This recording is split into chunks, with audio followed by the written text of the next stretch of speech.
আমি জানি আমার জীবনটা অত্যন্ত ঝুঁকিপূর্ণ। এখানে যারা দায়িত্ব নিতে আসেন আসলে জীবনটাকে মানে ঝুঁকি নিয়েই আসেন, সেই জন্য আমার সবসময় দোয়া থাকে। আমি যেমন আমার ছেলে মেয়েদের জন্য দোয়া করি, সেই সাথে সাথে আমার সাথে যারা কাজ করে সকলের জন্য আমি দোয়া করি যেন আল্লাহ রাব্বুল আলামিন যেন আপনাদের সবাইকে নিরাপদ রাখে, হেফাজত করে, সেটাই আমি চাই। আমাদের লক্ষ্য দেশটাকে এগিয়ে নিয়ে যাওয়া। ইতিমধ্যে আমি এটুকু বলতে পারি যে পরপর আমরা যে সরকারি একটা দীর্ঘ সময় অর্থাৎ 2009 থেকে এই পর্যন্ত এখনও রাষ্ট্র পরিচালনার দায়িত্ব পাওয়াতে বাংলাদেশের মানুষের ভাগ্যে পরিবর্তনের যে ধারাটা সূচিত হয়েছে সেটা আমরা করতে সক্ষম হয়েছি। আজকে গ্রাম পর্যায় পর্যন্ত আমি বলবো যে আমরা বিদ্যুৎ দিতে পেরেছি, ওয়াইফাই কানেকশন দিতে পেরেছি, আমরা বঙ্গবন্ধু স্যাটেলাইট 1 উৎক্ষেপণ করেছি, আমাদের ছেলে মেয়েদের পড়াশোনার জন্য বিনা পয়সায় বই দিচ্ছি, আমরা বৃত্তি দিচ্ছি, প্রাইমারিতে একেবারে মায়ের নামে আমরা টাকা পাঠিয়ে দিই বৃত্তি, গবেষণা এবং উচ্চশিক্ষার জন্য আমরা বিশেষ বৃত্তির ব্যবস্থা করে দিয়েছি। পাশাপাশি আর্থসামাজিকভাবে দেশটাকে আরও উন্নত করতে সক্ষম হয়েছে। আজকে বাংলাদেশ এখন যেমন স্বাধীনতা যুদ্ধের সময় যারা বলেছিল, যে সমস্ত বড় দেশ বলেছিল যে বাংলাদেশ স্বাধীন হয়ে কী হবে, ওটা একটা বাস্কেট কেস হবে, এখন অন্তত সেটা তারা বলতে পারে না, এবং তাদের বলতে হয় যে বাংলাদেশ এখন একটা উন্নয়নের রোল মডেল। আজকে আমরা অর্থনৈতিকভাবে 33তম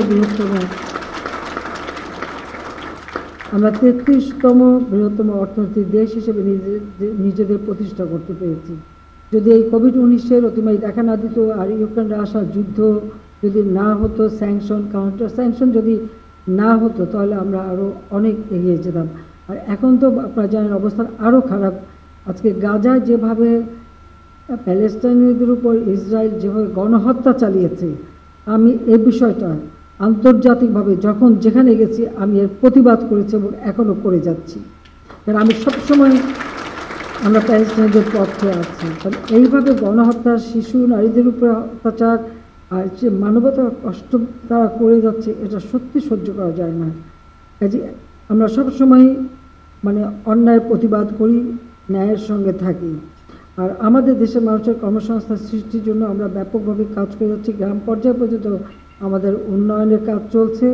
আজকে আমাদের বেকারত্বের হার কমে 3.2 দাঁড়িয়েছে, সেখানেও বহুমুখী কর্মসংস্থানের ব্যবস্থা আছে। আমরা দারিদ্র্যের হার যা 41.5 ছিল সেই 2006, সেটা আমরা 18.7 নামিয়ে এনেছি। এই ইউক্রেন যুদ্ধ, স্যাংশন এসব যদি না হতো আর সারা বিশ্বব্যাপী মুদ্রাস্ফীতি না হতো, আমাদের লক্ষ্য ছিল যে এই সময়ের মধ্যে অন্ততভাবে আরও 2% কমাবো। কারণ যে বড় দেশ বলেছিল আমরা বাস্কেট কেস পাবো, সেখানে দারিদ্র্যের হার হলো 17%। তা আমি বলছিলাম যে 1% হলেও আমি কমাবো, যেন বলতে পারি যে বাস্কেট কেস না, দেখেন তো আপনাদের থেকে ভালো আছি। তবে এখন আমরা 18.7 আছি। ইনশাল্লাহ আমরা আমাদের সবাইকে একটু কৃচ্ছ্রতা সাধন করতে হবে, এটা আমি অনুরোধ করব সব ক্ষেত্রেই। এবং কৃচ্ছ্রতা সাধন করে আমরা যদি এগিয়ে যাই আমাদের উৎপাদন বৃদ্ধি করে, তাহলে আমরা অবশ্যই আমাদের অভিষ্ট লক্ষ্যে পৌঁছাতে পারব। হতদরিদ্র যারা একেবারে, সেটা প্রায় 25%-এর উপরে ছিল, 25.5 মতো ছিল। আজকে তা দাঁড়িয়ে 5-এ আমরা নামিয়ে এনেছি, 5.6 আমরা নামিয়ে এনেছি। আপনারা জানেন যে আমি বিনা পয়সায় ঘর করে দিচ্ছি। প্রথম যে আশ্রয় প্রকল্পে বিনামূল্যে ঘর দিতে শুরু করলাম, সেটা সেন্ট মার্টিন দ্বীপে আমাদের নৌবাহিনী সেটা তৈরি করে দিয়েছিল প্রথম। আর এরপর সারা বাংলাদেশে আমি যে আশ্রয়ের ব্যারাক হাউস করি, আমাদের সেনাবাহিনী অত্যন্ত আন্তরিকতার সাথে সেই ঘরগুলি তৈরি করে দিয়ে আমাদের সেই ভূমিহীন গৃহহীন মানুষের আশ্রয়ের ব্যবস্থা করেছিলেন। আপনাদের সবাইকে ধন্যবাদ জানাই। আর দ্বিতীয়বার সরকার আসার পর এখন আমরা সকলের জন্য আলাদা ঘর করে দিচ্ছি, আর সেই ব্যারাক হাউসগুলিও আমরা সেমি পাকা ঘর হিসেবে তৈরি করে দেওয়ার কাজ শুরু করেছি। মাত্র কয়েক হাজার এখন বাকি আছে। এটা করতে পারলে পরে বাংলাদেশে কেউ আর গৃহহীন ভূমিহীন থাকবে না।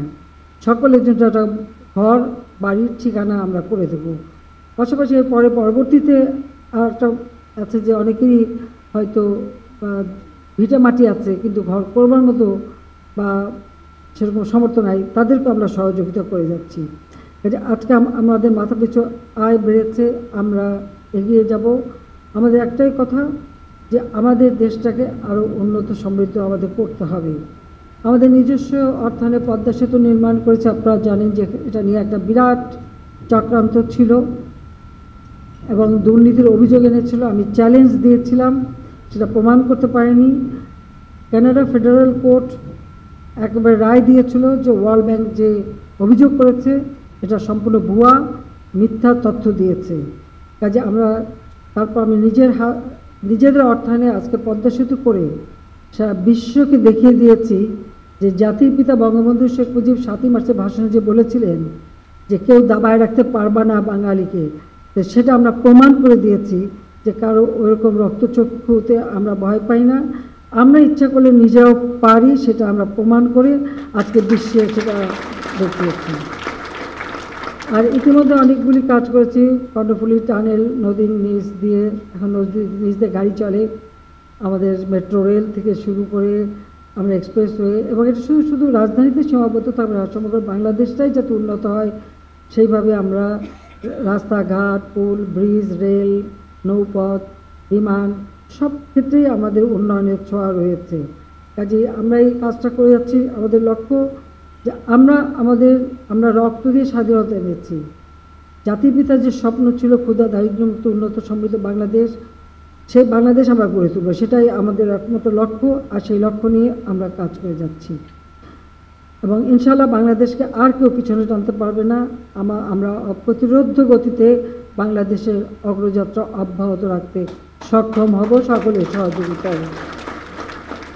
আমি আমাদের প্রিয় গার্ডসদের বলবো যে নিশ্চিদ্র নিরাপত্তাই গার্ডসদের লক্ষ্য। এই মঞ্চে দীক্ষিত হয়ে প্রতিষ্ঠা লগ্ন থেকে অদ্যাবধি এই রেজিমেন্টের সদস্যগণ সাহস, আন্তরিকতা, পেশাগত দক্ষতা, সততা, কর্তব্যনিষ্ঠা এবং দেশপ্রেমের শপথে বলীয়ান হয়ে সর্বদা দায়িত্ব পালন করে আসছেন।